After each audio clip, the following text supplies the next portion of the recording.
The first topic would B elongate the matter. Elongate the matter का मतलब होता है बात को बढ़ाना। द मैटर मतलब बात, ओके। इलोंगेट मतलब बढ़ाना, तो आप इसे जोड़ करके कह सकते हैं इलोंगेट द मैटर, बात को बढ़ाना, ओके।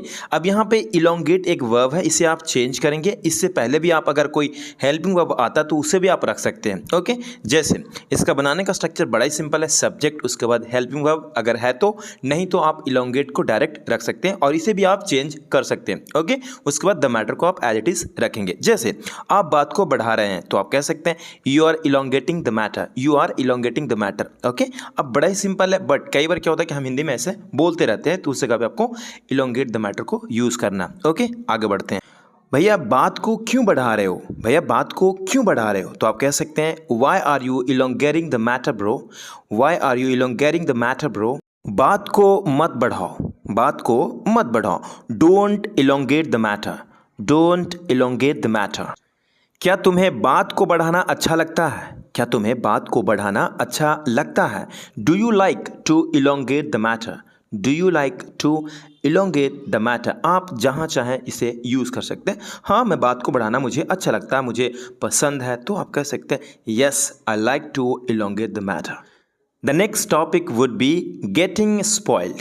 गेटिंग स्पॉइल्ड का मतलब होता है बिगड़ते चले जाना, बिगड़ते जाना। उस जगह पे हम गेटिंग स्पॉइल्ड को यूज़ करते हैं। गेट को आप चेंज करेंगे, ये यहाँ वर्ब की फोर्थ फॉर्म में लिखा हुआ, आप इसे गेट्स भी कर सकते हैं, गॉट भी कर सकते हैं, गेटिंग, या फिर जो भी चेंज करना चाहते हैं आप कर सकते हैं according to tense and subject, okay. तो इसका बनाने का स्ट्रक्चर बड़ा ही सिंपल है, सब्जेक्ट उसके बाद हेल्पिंग वर्ब उसके बाद गेटिंग स्पॉइल्ड प्लस ऑब्जेक्ट, और भी जो भी टेंस होगा उसके अकॉर्डिंग आप इसे यूज करेंगे। जैसे तुम बिगड़ते जा रहे हो, you are getting spoiled, you are getting spoiled, simple.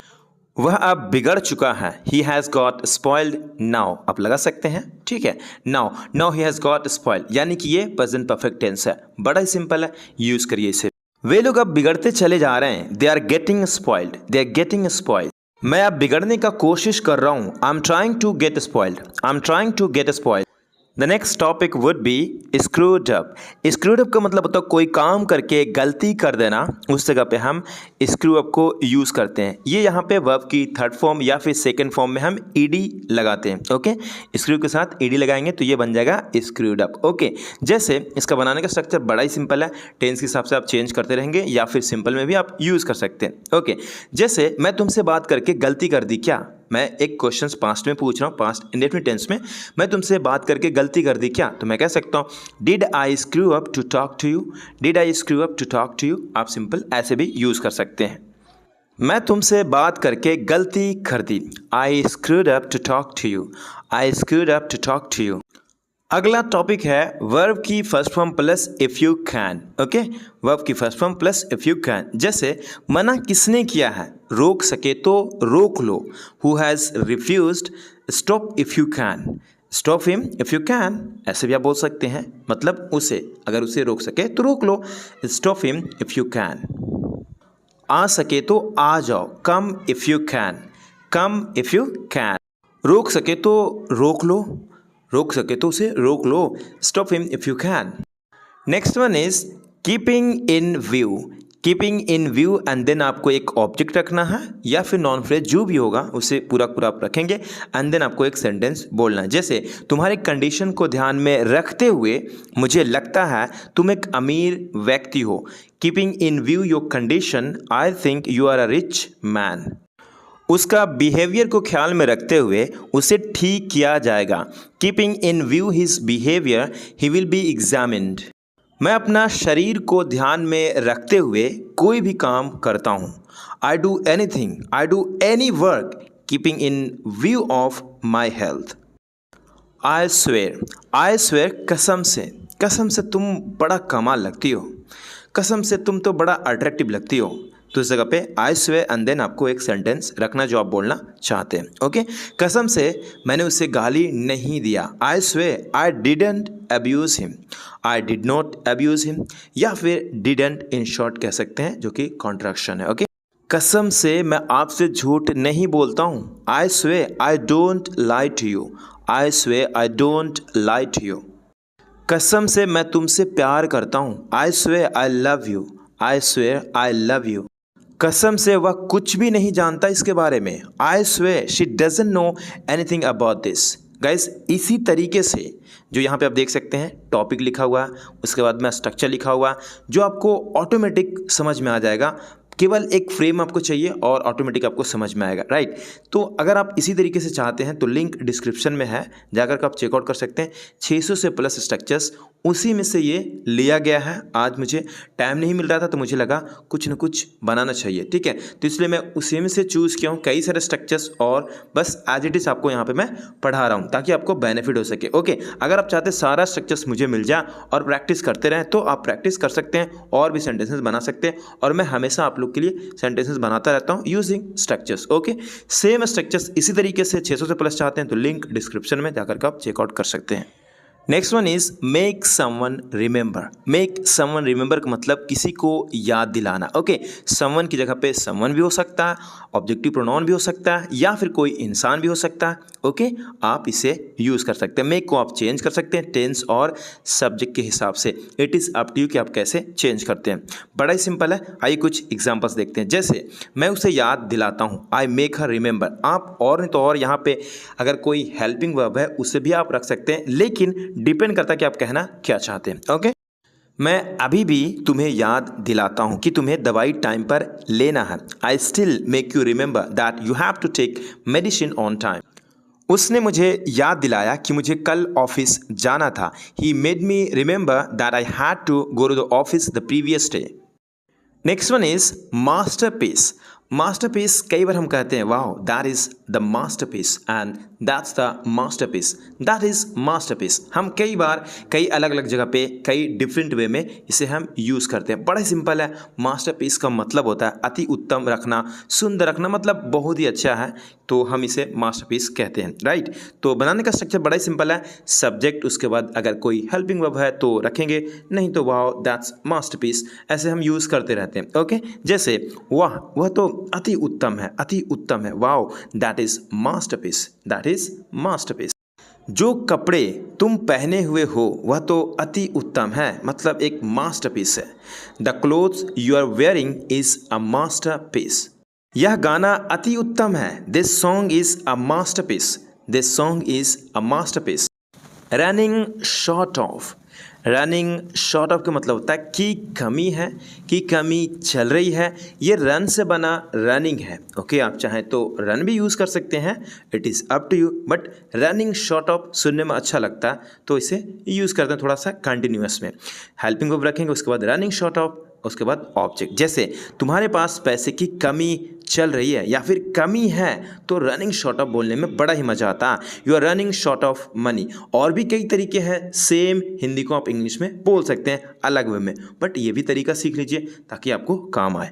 तुम्हारे पास पैसों की कमी है, you are running short of money, you are running short of money. कमी हो रही है, कमी चल रही है, हम ऐसे भी हिंदी कह सकते हैं, नो डाउट। मेरे पास टाइम की कमी था इसलिए मैं आपको दे नहीं सका, मतलब अपना time. Okay, I was running short of time so I couldn't give you, so I couldn't give you. उसके पास प्रोडक्ट की कमी थी, she was running short of product, she was running short of product. उस समय उसके पास chocolate की कमी थी, she was running short of chocolate at the time, she was running short of chocolate at the time. अब अगला topic है running out of. अभी हम पढ़ रहे थे रनिंग शॉर्ट ऑफ, ये है रनिंग आउट ऑफ, मतलब समाप्त होना, खत्म होना। उस जगह पे रन आउट को यूज़ किया जाता है। रन से ही बना हुआ है रनिंग, यानी वर्ब की fourth form. Okay, run out को आप भी यूज़ कर सकते हैं सिंपल, जैसे सब्जी खत्म हो गई है तो आप कह सकते हैं the vegetables have run out. अगर कोई सिंगल है तो हैज़ भी लगा सकते हैं। ओके, तो आप ऐसे इसे यूज़ करते हैं। ओके, जैसे कि आटा खत्म हो गया तो कहते हैं the floor has run out, ऐसे भी आप बोलते होंगे, राइट। तो अब रनिंग आउट ऑफ को देखते हैं। इसका बनाने का स्ट्रक्चर बड़ा ही सिंपल है, सब्जेक्ट, हेल्पिंग वर्ब, उसके बाद रनिंग आउट ऑफ, उसके बाद ऑब्जेक्ट। जैसे मेरे को टाइम खत्म हो रहा है, मतलब मेरे पास समय खत्म हो रहा है, तो कह सकते हैं I am running out of time, I am running out of time. मेरे पेट्रोल खत्म हो रहे हैं, I am running out of petrol. कितना आसानी है ना, कि मेरा पेट्रोल खत्म हो रहा है तो मैं कह सकता हूँ I am running out of petrol. समय निकल रहा है, टाइम इज़ रनिंग आउट, या फिर टाइम्स रनिंग आउट, दोनों सेम चीज़ है। मेरा उससे बात करना ख़त्म हो गया है, my talking to him has run out. बड़ा सिंपल है, माई टॉकिंग मेरा बात करना, उससे तो टू हिम उसके बाद हैज़ रन आउट, यानी कि प्रेजेंट परफेक्ट टेंस का सेंटेंस था, इसलिए इसे इस तरह से बनाया गया है। अगला टॉपिक है I know how difficult it is. I know how difficult it is, इसका मतलब था मुझे पता है कितना मुश्किल है या फिर कितना मुश्किल होता है पढ़ाना, सिखाना, बुलवाना, जो भी आप कहना चाहते हैं कह सकते हैं using I know how difficult it is. उसके बाद अगर कोई इन्फिनेटिव रखना चाहते हैं तो सिंपली टू रखेंगे, उसके बाद आपकी फर्स्ट फॉर्म रखेंगे। जैसे मुझे पता है कितना मुश्किल है उससे बात करना, I know how difficult it is, उसके बाद to talk to her, to talk to her. उसे पता है कितना मुश्किल है उसके पास जाना, he knows how difficult it is to go to him. मुझे पता है कितना मुश्किल होता है, कितना मुश्किल है इसे सॉल्व करना, I know how difficult it is to solve this questions. This आप कह के रुक सकते हैं, there is no doubt at all. Neera को पता है कि कितना मुश्किल है वहाँ पहुँचना, Neera knows how difficult it is to reach there. Next one is on the basis of. On the basis of का मतलब तक के आधार पर, उस जगह पे ऑन द बेसिस ऑफ, उसके बाद जो भी ऑब्जेक्ट होगा उसे आप रखते हैं। जैसे वह आपको बता रहा था अपने एक्सपीरियंस के आधार पर, he was telling you on the basis of his experience. मैं इस इंफॉर्मेशन के आधार पर आपसे बात कर रहा हूँ, I am talking to you on the basis of this information, I am talking to you on the basis of this information. आपको एजुकेशन के आधार पर पैसे दिए जाएंगे, you will be given to money on the basis of your education. आपकी salary बढ़ाई जाएगी आपकी परफॉर्मेंस के आधार पर, your salary would be increased on the basis of your performance. The next topic is drink like a fish. Drink like a fish का मतलब होता है to drink too much alcohol, मतलब बहुत ज़्यादा शराब पीना, ज़्यादा शराब पीना। उस जगह पे ड्रिंक लाइक अ फिश को आप यूज़ कर सकते हैं। ओके, ड्रिंक को आप चेंज करेंगे टेंस और सब्जेक्ट के हिसाब से, ये चेंज होता रहेगा। ओके, मैं हमेशा ज़्यादा शराब पीता हूँ, I always drink like a fish, I always drink like a fish. तुम कभी कभी ज़्यादा शराब पीते हो, समटाइम्स मतलब कभी कभी, you drink like a fish, you drink like a fish. ज़्यादा शराब पीना सेहत के लिए हानिकारक है, drinking like a fish is injurious to health. The next topic is do I say one thing. Do I say one thing and then आप एक सेंटेंस रखते हैं, मतलब एक बात बोलूँ, कहने का मतलब है क्या मैं एक बात कहूँ, क्या मैं एक बात बोलूँ, उस जगह पे do I say one thing. अगर आप चाहें तो बोल सकते हैं do I say one thing to you, आप इंडिकेट भी कर सकते हैं, बट यहाँ इंडिकेट करने की कोई ज़रूरत नहीं, यहाँ पे ऑलरेडी अंडरस्टूड होता है, इसलिए सिंपली कहेंगे do I say one thing and then other sentence कहते हैं। ओके, एक बात बोलूँ, तुम भी यहाँ से चले जाओ, do I say one thing, go away from here too, मतलब तुम भी निकल जाओ, एज वेल टू जो भी चाहिए यूज कर। एक बात बोलूँ, तुम्हें वहाँ जाना चाहिए, do I say one thing, you should go there, you should go there, यहाँ पे फ्रॉम नहीं लगेगा। एक बात बोलूँ, चलो खेलते हैं, do I say one thing, let's play.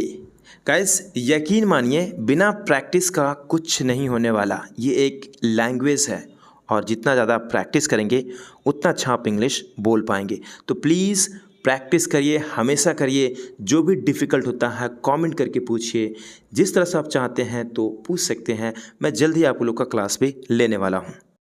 एक बात बोलूँ, बुरा मत मानना, तुम कंजूस हो, do I say one thing, don't mind you are miser. Next one is an old flame. An old flame का मतलब होता है पुराना प्यार, उस जगह पे हम एन ओल्ड फ्लेम यूज़ करेंगे। ओके, एज ए वर्ड मानिए simply. Okay, N old flame मतलब पुराना प्यार। जैसे तुम बहुत खुश हो क्योंकि तुम्हारा पुराना प्यार मिल गया है, यू आर हैप्पी बिकॉज क्योंकि यू हैव गॉट, मिल गया है, your old flame, your old flame. Okay, simple. लोगों को खुशी होना चाहिए, खुश रहना चाहिए अगर उन्हें पुराना प्यार मिल जाता है। People should get happy if they get an old flame. उसका पुराना प्यार है। He has an old flame, मतलब उसके पास है तो उसका पुराना प्यार है। He has an old flame. कुछ लोगों को पुराना प्यार मिल जाता है, मतलब some people, a few people, मतलब कुछ लोगों को, right. Some people get an old flame. The next topic would be true to word. True to word का मतलब होता है अपनी बात का पक्का होना। उस जगह पे हम ट्रू टू वर्ड को यूज़ करते हैं। ट्रू उसके बाद टू एंड देन वर्ड को यूज़ करते हैं। बड़ा ही सिंपल है।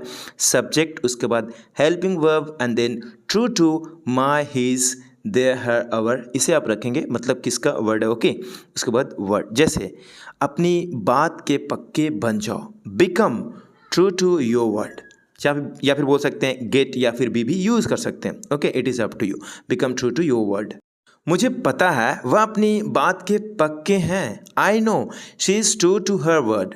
I know she is true to her word. तुम अपनी बात के पक्के हो। You are true to your word. You are true to your word.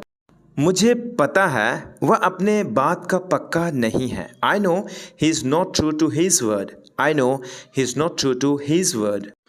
तुम अपनी बात के पक्के क्यों नहीं हो? Why are you not true to your word? Why are you not true to your word? I hope you got it guys. Thank you so much. Thank you so much for watching this video. मिलते हैं अगले video में, तब तक के लिए अपना ख्याल रखिए. Take care. Bye. Have a good day.